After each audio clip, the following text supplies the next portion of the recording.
Me and Puff had said a long time ago that if anything ever go down, don't tell nobody my name. Me and Puffer agreed long ago that if something went wrong, nobody should mention our names. We were in the hotel with Suge Knight, Diddy, and a number of their associates, but the biggie at the top was Puff Daddy at the time. Shakur, Fox police have searched a home outside of Las Vegas in connection with the king of hip-hop star Tupac Shakur, more than 25 years ago, and sources close to the camp have been muttering about a drastic change in Diddy's behavior. There is even information that Diddy is preparing to run a presidential campaign. Ever since the startling revelations about Diddy's potential involvement in the Tupac and Biggie cases surfaced, the atmosphere around the music industry has shifted noticeably.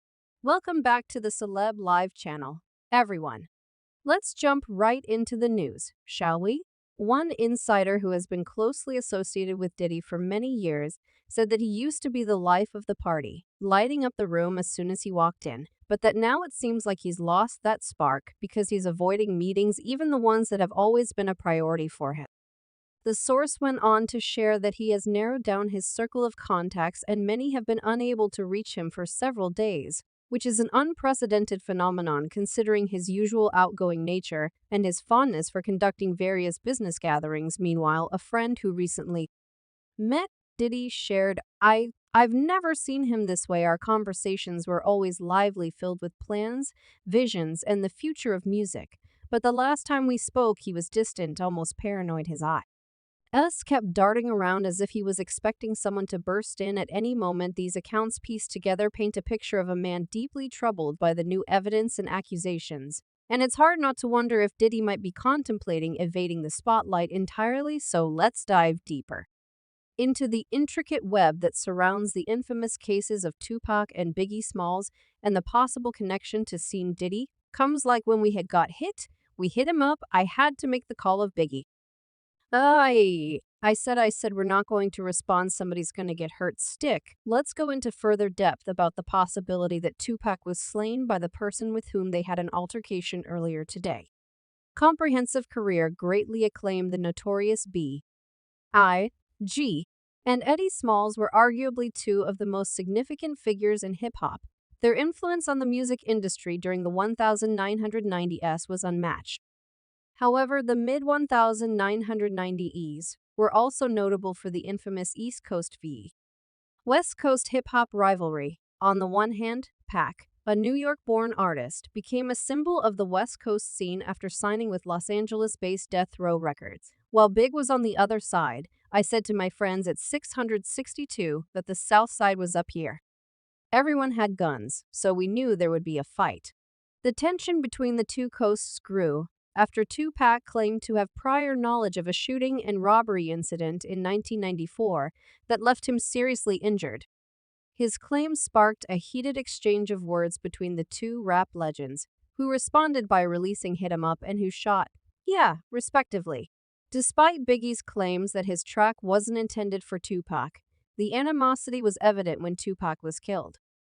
I know Dukes is really strong at understanding what I'm saying. So when they said that he got stuck, I was just more like, again, while many elements in these ideas remain constant, one name seemed to be mentioned more often than others following the recent cases of Tupac and Biggie. I know that's completely untrue, Biggie, and have no money conflicts with anyone, so it would be insufficient for me to speculate. I would just be like everyone else. Conspiracy theorists and Scene Diddy.com insiders have frequently conjectured about Diddy's evolution, especially given his high-profile status in the industry and his past disputes with Tupac. Conspiracy theorists have highlighted a number of pieces of evidence, one of which concerns an ex-bodyguard for Diddy's Gene Deal, who claimed that Diddy once publicly expressed a desire for a change in the rap landscape, even if it meant the imprisonment of Suge Knight or the death of Tupac Biggie. I said, "Yeah, we sure did." And he replied, "Yeah." He said, "Yo." He said, "Big." Gene's revelations have fueled rumors that Evermore is being investigated by a team. Such revelations have only strengthened beliefs about Diddy's engagement in the shadowy side of the music business. Dash and Annexure tell Ed that Biggie Smalls had intentions to depart Diddy's firm Bad Boy Records for a better deal. Nearly 27 years after the hip-hop legend Tupac Shakur was shot here in Las Vegas, His family is commenting on the reopened homicide case. Los Angeles, however, nearly 3 decades later, the investigation into Tupac's case has taken a different turn. Authorities in Nevada recently conducted a search related to the rapper's passing, focusing on a house connected to Dwayne Kathy D. Davis. Police confirmed today that they had executed a search warrant on Monday in connection with the case. The crucial factor is the assumption that these materials might offer insight or even direct links to those involved in Tupac's case. This man, a self-described gangster, is the uncle of Orlando Anderson, who was one of Tupac's known enemies and has long been suspected to play a role in Tupac's case.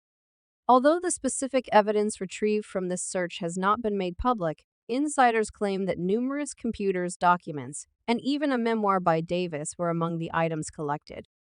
I accuse you of being a polarizing individual who will do anything for a dollar. Recent insider information reveals that Diddy has cut ties with most of his intimate contacts, which is unusual for a man known for his extensive network of acquaintances and professional associations.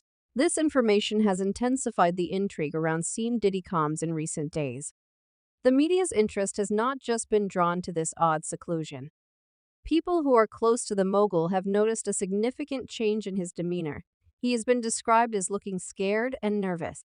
At a recent charity event, a bystander said, "The Diddy we saw wasn't the confident, dominant figure we're used to. He was fidgety and kept to himself." These drastic changes in behavior have fueled the rumors linking him to the deaths of Tupac and Biggie. However, the most alarming rumor is that with its notorious banking secrecy regulations, Switzerland has long been the haven for the wealthy seeking discretion. But for someone like Diddy, who has been transparent about his man, shifting this amount of money is more than just a financial strategy. It's a statement. To understand the extent of Diddy's fear, one must take into account the potential consequences of the ongoing investigations. If, hypothetically, Diddy's involvement in Tupac's and biggest demises were to be substantiated, the mogul could face serious legal repercussions. Financial endeavors. This maneuver suggests anticipation of potential legal challenges, or, worse, a need to flee. Legal analyst Lauren Hughes told Shin that while the statute of limitations on some charges may have passed, if there is evidence pointing towards a conspiracy, then all bets are off. It's also important to note that if Diddy had used his wealth or influence to tamper with witnesses or obstruct justice in any way, he would be opening himself up to further legal trouble. Beyond only the sphere of law, with so much on the line, Diddy's reputation as a music producer, businessman, and cultural icon could be irreversibly destroyed. As a result of his worried behavior, which included cutting off relationships and transferring money, one could conclude that he was preparing for the worst. These are not the only deaths that Diddy has been linked to, adding to the labyrinth of allegations and sex and seconds surrounding Diddy. I've seen the media depict